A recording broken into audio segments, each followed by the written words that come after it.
So now we're going into face shapes.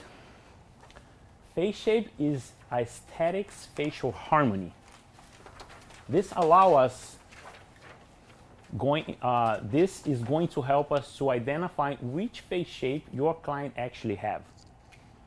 We are going to talk about now face shapes and all the individuality of each one. Depending on the face shape, certain styles will look much better and suitable and look much more aesthetic and balanced. The first thing to do is to identify each face shape your client has. I'm going to help with that. Here is the square shape. If somebody doesn't have that square shape, we use facial hair and hair to balance it out and compensate the areas that it needs to, with lines and with the hair, to compensate the areas that are missing.